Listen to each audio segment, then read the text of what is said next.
berikan masjid, berikan ada persiapan yang masih bidang teori yang disadari semoga pikiran-pikiran yang suci, gagasan-gagasan yang bijaksana datang dari segala penjuru. Semoga ini saya memotivasi Tuhan Yang Maha Esa senantiasa melindungi kita bersama. Ya, oke, saya berdoa suci di depan kita sambil membawa dia. Para pemangku dan istri saya bersami, sama-sama pengajian yang saya hormati. Bapak Ketua PHDI Provinsi Jawa Timur, Provinsi Jawa, Ketua PHDI Kabupaten Kota Surabaya, PHDI Kecamatan atau desa mungkin Ibu PHDI tokoh-tokoh yang tidak bisa disebutkan satu persatu. Bapak Ibu, adik-adik dan anak-anak sekalian, terimalah waktu dari saya Om Swastiastu. Angai pagi, Ibu Ija Pastor Kalo, Bapak Ibu, senantiasa kita panjatkan kehadiran di desa yang dewasa, Tuhan Yang Maha Esa. Karena segala sesuatu yang kita lakukan tidak lepas daripada izin Beliau. Aham salmasuk dalam mengangkat sama perawat tadi, maka bagian tenang berbau sama kita. Kalau kita lihat perawat kita, ayat 8 slogan, ayat 10 slogan 8. Bahwa segala sesuatu jasmani maupun rohani yang ada di alam semesta ini terjadi atas izin karunia itu sangat dewasa dan kita hendaknya senantiasa mengaturkan sebab bakti mengucapkan puji di dalam setahun ayu bagi kehadapan ide sangat dewasa ya Bapak Ibu. Izinkan pada kesempatan ini saya belajar untuk menyampaikan juga ketika perkataan kepada Bapak Ibu masalah ini. Bapak Ibu terutama bersama-sama saudara kalian yang tujuan hidup sebagai umat Hindu adalah apa Bapak Ibu? Salam, jaga hidayah, jaga karma. Kalau yang salam itu saya yakin oke, Bapak Ibu pasti mau dan salam. Tapi yang jaga hidayah, tapi yang mau salam, saya kasih tanya, benarkah Bapak Ibu ingin mau salam? Ini pertanyaan seandainya setimpaan ini sekarang ini di beberapa turun kamu sekarang saya asalnya mau saya matikan saya dulu tapi saya masukkan moksa harus oke itu dulu Bapak Ibu dikasih yang kedua, dikasih sukses, mungkin selamat sehat. Bapak Ibu bilang selamat sehat. Berarti apa? Tujuan utama kita lahir adalah jaga kita. Sejahtera, damai atau bahagia di dunia ini. Karena ketika meninggal, kita sudah tidak bisa apa-apa. Bahkan ketika meninggal kita mandi saja. Dimandikan orang supaya yang orang kita sudah tidak bisa. Tapi bukan berarti sekali lagi bukan berarti moksa itu tujuannya tidak ada. Bukan berarti tujuannya yang kedua. Karena moksa itu dibagi menjadi 3 tingkatan. Pertama yang disebut dengan jiwa mukti, kebahagiaan ketika kita masih hidup, jaga kita tadi. Ketika segala sesuatu yang terjadi sesuai dengan yang kita inginkan, kita moksa cukup dari kita. Ketika sesuatu yang terjadi tidak sesuai dengan yang kita inginkan, tetapi kita angai juga, kita bersukacita karena kita sadar bahwa itu adalah pahala atas perbuatan kita juga disebut dengan jiwa hidup. Ini harus kita sadari. Maka kita sesuatu yang saya harus kita ibu, saya mau berjalan dalam bulan kita bawah. Dalam kita ada 15. Tuhan tidak membuat kita menderita, Tuhan tidak memberi kita bahagia. Ajarnya orang sekarang karena ketika awal kita akan tersesat di dalam. Ketika kita tahu segala sesuatu yang terjadi akan merupakan pahala atas kata kita akan bersuka-cita dengan segala yang terjadi kepada kita. Yang kedua adalah tidak bukti. Ketika kita sedang meninggal, tetapi sang anak masih terikat oleh kekuasaan. Kemudian yang ketiga adalah bukan bukti kita sedang amor ajil bersatu dengan sang yang kuasa. Bukan di sisinya, bukan di sampingnya, bukan di belakang, bukan di sebelah, tetapi bersatu amor ajil. Itu tujuan tertinggi kita bagaimana. Nah, untuk mencapai itu kita harus jaga kita harus bahagia, kita harus damai, sejahtera, penuh dengan sukacita di dalam hidup kita. Catatannya adalah kita sering tidak berbahagia dengan hidup kita. Ini yang ingin saya sampaikan. Bagaimana agar kita bersukacita, berbahagia dengan segala dinamika kehidupan kita. Oke, kalau di dalam salah satu saya 498 itu adalah dua hal yang pasti akan kita alami dalam hidup kita. Ikan suka berdua alaminya, kalau rasanya dewasa, selalu lawan kalau suka merengkuh. Adalah suka kalau bukan merupakan hukum alam. Selalu lawan kalau semua yang akan digunakan mendapatkan suka dan duka. Lalu itu yang dinamakan kehidupan kita. Bagaimana kita senantiasa berbahagia dalam keadaan suka dan duka tadi. Ini yang ingin saya sampaikan. Mudah-mudahan setelah ini Bapak Ibu saya berharap kita semua senantiasa bersukacita, senantiasa berbahagia menjalani kehidupan ini. Karena proses reinkarnasi, proses kelahiran yang kita dapatkan saat ini adalah kesempatan bagi kita untuk memperbaiki kualitas kita untuk menjadi lebih baik. Kita lahir di dunia karena kita masih banyak kekurangan. Seperti slogan itu yang saya tadi, itu kalimat saya itu tidak ada manusia yang lahir sempurna, tidak ada manusia yang lahir tanpa dosa. Dosa pasti pasti ada kekurangan. Oleh karena itu, ayo kita sadari, kita sama-sama belajar, kita sama-sama saling mengisi hidup.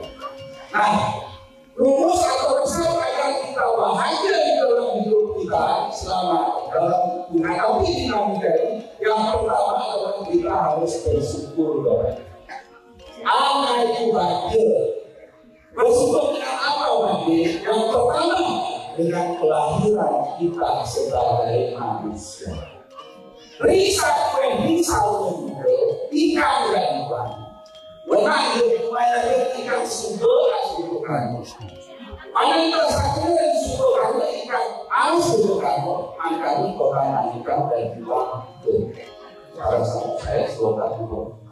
Tidak ada semua mampu jika saya ini ada sebagai manusia yang dapat mengerti dengan perbuatan baik dan perbuatan buruk.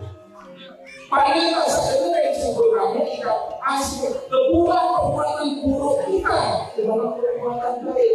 Demikian merupakan sebagai manusia. Oleh karena itu kita bersyukur sebagai manusia. Walaupun hidup kita mungkin susah, walaupun hidup kita mungkin berat, tetapi sebagai manusia kita berkesempatan untuk berbuat baik. Kalau di dalam Niti Sastra ada 3 hal yang harus kita bahagia, ada 3 hal yang harus kita syukuri. Niti Sastra sampai 7 slogan 4. Satu-satu disyukurkan sebenarnya berbahagia. Kuasa berbahagia dengan 3 hal. Satu-satu disyukurkan saudara-saudara itu pasangan kita sendiri. Suami kita, istri kita, keluarga kita. Itu apa ini? Yang memilih istri kita adalah kita. Yang memilih suami adalah kita. Kita harus berbahagia. Kemudian ujana itu adalah makanan yang disiapkan oleh istri kita. Tidak saja makanan dalam konteks tidak makan, tapi makanan dalam artian sebagai suami istri kewajiban. Kita jangan berbahagia dengan membayangkan bahagia dengan yang lain, tapi bahagia dengan istri atau suami. Kemudian damai adalah harta yang kita peroleh, harta yang mampu kita dapatkan. Karena sebesar apapun harta yang kita miliki, ketika kita tidak mampu mengatur, itu akan menyesatkan kita. Lihat, pengaturan harta dalam agama Hindu dalam salah satu ayat surah 262 mengatakan, karena dikasih dari harta, karena dikasih dari damai yang pertama. Satu bagian untuk dharma. Untuk dharma ada 7 bagian. Kalau dilihat surah 25. Silainya tahu karena penguasa dijualkan 12 sapi kawasan karena sini itu kaya. Jadi satu bagian untuk dharma. Kemudian dana dikasih dari harta, satu bagian untuk ditabung untuk kehidupan kebutuhan kita yang akan datang, kebutuhan kita besok atau lusa. Kita tidak tahu ada kepentingan apa yang kita. Kemudian dana dikasih dari kamu, satu bagian untuk memenuhi keinginan atau cita-cita kita. Oh, saya pengen ulang tahun anak saya pengen tirta siapa? Itu dana dikasih dari kamu keinginan. Nah itulah yang pertama kita harus bersyukur. Okay? Ketika kita bersyukur pada saat apa yang kita inginkan tercapai, kita tidak akan pernah bersyukur. Karena apa? Keinginan itu tidak dibangun seperti api yang menyala oleh bensin. Salah satu saya seorang 420. Namun hanya ketika mereka mau bersama yang dilakukan, mereka tidak silas dilurahkan, makin dilurahkan makin berarti kawannya. Adik kawannya api itu kita angkat letakkan. Sekalipun semua keinginan kita sudah kita penuhi, semua bukan setengah. Semakin kita penuhi, keinginan itu akan semakin besar. Adik ramai abu seperti sifatnya api yang menyala oleh bensin. Semakin kita selalu dengan bensin, api itu akan semakin besar. Oleh karena itu, ayo kita syukur, kita bersyukur atas apa yang kita ingin, kita bersyukur atas kelahiran kita sebagai manusia. Gitu. Bersyukur bukan berarti kita diam tidak melakukan sesuatu. Bersyukur artinya kita menyadari bahwa semua yang terjadi adalah hasil dari sang cipta kaum bersama kita dan berlakukan kembali. Sisa perbuatan masa lalu kita hasil perbuatan kita sama. Kita baik sekali dengan orang, tetapi tiba-tiba kok dia membalas keburukan. Jangan lupa Bapak Ibu. Mungkin kita sedang membalas karma baik yang pernah kita terima sebelumnya dalam kehidupan kita sebelumnya, tapi belum sempat kita balas. Saat inilah harus kita balas. Karena salah satu syarat untuk mencapai moksa, kita harus bebas dari hutang. Kita tahu seperti ada dalam surah 35. Rinangnya tidak pakai sama nomor sendiri saya, anak pakai sama satu bila dalam sendiri dalam. Ketika seseorang sudah menyelesaikan ketiga makanya bila barulah dia berpikir untuk mencapai moksa. Tetapi ketika dia tidak menyelesaikan makanya dia berpikir tentang moksa, dia akan jatuh ke awan neraka. Tadi Bapak saya mengatakan hakikat dari upacara yang salah satu adalah untuk membayar hutang dan hutang. Dewa yang membayar hutang kita kepada hutang kita ada sama bukan kepada Tuhan. Dewa itu dibayar dengan Dewa yang kita dibayar. Resiko melakukan resiko bayar dengan resiko lagi. Kita orang dibayar dengan dibayarnya dan dibayar. Oleh karena itu, ayo setiap upacara kita berlomba untuk hadir, berlomba untuk mendukung seperti sahabat hadir kita juga. Bagaimana setiap upacara itu lakukannya dan saat dibayar. Nah itu yang pertama, kita bersyukur atas kelahiran sebagai manusia, kita bersyukur dengan segala keadaan yang ada. Yang kedua apa? Yang kedua adalah patuh. Patuh itu artinya kita taat menjalani aturan-aturan agama. Kita taat menjalani aturan-aturan di mana kita tinggal. Ketika kita tidak patuh, kita akan takut. Jadi begini, Bapak Ibu berangkat keluar pakai sepeda motor dan pakai helm, itu mesti patuh. Kalau kondisi misalkan, tapi ketika patuh, ketika taat, kita akan taat. Kira-kira begini, kita akan sampai itu dalam kondisi yang secara salah. Kita jalankan setiap kewajiban yang ditetapkan oleh kitab suci kita. Sastra berapa nanti kalau kita pasti tahu, jika sastra dikatakan karena kartu di atas. Jadikanlah kitab suci sebagai petunjukmu untuk mengetahui mana yang dilakukan, mana yang tidak boleh dilakukan, mana yang baik, mana yang salah. Setelah itu kita hendaknya menjalankan, mematuhinya dalam segala kita harus patuh. Patuh sebagai suami, patuh sebagai istri, patuh sebagai seorang anak, dan sebagainya. Ketika patuh kita menjalankan semua sesuai dengan hukum, kita pasti bahagia. Kemudian yang ketiga apa itu? Yang ketiga adalah jujur. Kalau Bapak Ibu berbohong itu kan wajar kan? Masih takut kita. Sekali orang berbohong, dia mesti selamanya akan berbohong menutupi kebohongan sebelumnya. Oleh karena itu, ayo kita jujur. Ada 5 hal kejujuran. Saya ayo jujur kepada diri sendiri. Jujur kepada diri sendiri. Apa yang sudah kita perbuat? Berapa banyak sih kita sudah berbuat salah? Berapa banyak sih kita melanggar ketentuan? Ayo kita jujur kepada diri. Itu namanya satu. Kemudian saya jujur kepada sahabat, jujur kepada teman. Kemudian saya semuanya jujur akan janji. Kemudian saya wacana jujur akan ucapan atau ketika kita jujur Bapak Ibu, kita akan bahagia kok. Meskipun kita tak punya duit, orang jujur akan duit, kita oke. Kita contoh, bukan kita tak jujur. Kita punya aset, ayo kita sekali di sini kita. Oleh karena itu, ayo kita berkata jujur. Lihatlah sarannya saja, ayo kita tanam politik. Karena itu sebuah kasar yang berbeda.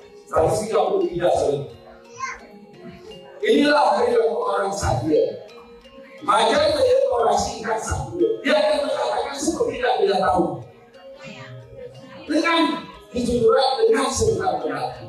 Itulah ciri-ciri orang yang jujur. Kemudian tadi sudah bersyukur, kemudian patuh atau taat, kemudian yang ketiga jujur, yang keempat apa? Yang keempat itu sehat. Gitu. Kita kalau sakit, jangan kita sakit, enak kita sakit aja kita bingung, kita tak mungkin bahagia, kita selalu sedih kok. Ya, apalagi kita, kalau kita ada keluarga sakit, rasanya harta itu tidak ada artinya gitu loh. Apapun yang diminta oleh dokter, ya, karena itu saja. Oleh karena itu, ayo kita sehat jasmani dan sehat rohani. Sehat rohani, Bapak Ibu harus rajin kita takut lebih bagus. Jangan sampai dulu yang mudah ini kosong, dulu yang mudah ini sepi. Ayo datang ke bulu. Kenapa? Dengan datang ke bulu 4 hal yang Bapak Ibu dapatkan. Tenggara itu vibrasinya apa? Anjirats. Ketika datang ke bulu kita mendapatkan pengetahuan. mendapatkan pelajaran-pelajaran yang suci. Oke. Kemudian yang kedua kita mendapatkan apa? Regenerasi. Barat daya. Regenerasi itu kekuatan. Kita akan mendapat kekuatan. Kita sendiri dapat pakai kekuatan kita untuk terus berjalan. Kemudian kalau hasil barat laut, kita bisa menggunakan waktu. Kalau itu dalam dikatakan sebagai makhluk yang kasar, maka yang memberikan bodoh. Kalau itu adalah waktu. Kita bisa menggunakan waktu dengan baik, Bapak Ibu. Mengisi waktu kelahiran kita itu dengan kegiatan yang positif. Kemudian timur laut adalah seni raksa. Kita akan dapat kesejahteraan. Oleh karena itulah, ayo sehat rohani. Nah, sehat rohani bagaimana? Ayo atur pola makan. Kalau agama itu kita disuruh makan makanan yang saduka. Pegawai kita ada 17/8. Air sabra pada 12 itu diwacana. Rasa sedikit harus saduka tidak. Dan makanan yang bibir umur panjang, makanan yang lezat, makanan yang lembut, makanan yang menyenangkan. Itulah makanan yang saduka. Kalau begitu saudara, kesimpulannya apa tadi Bapak Ibu supaya kita jangan kita yang pertama kita adalah bersyukur, yang kedua kita patuh jalankan ketentuan-ketentuan yang ada, yang ketiga adalah jujur, yang keempat adalah sehat. Apa itu? BPJS, ya.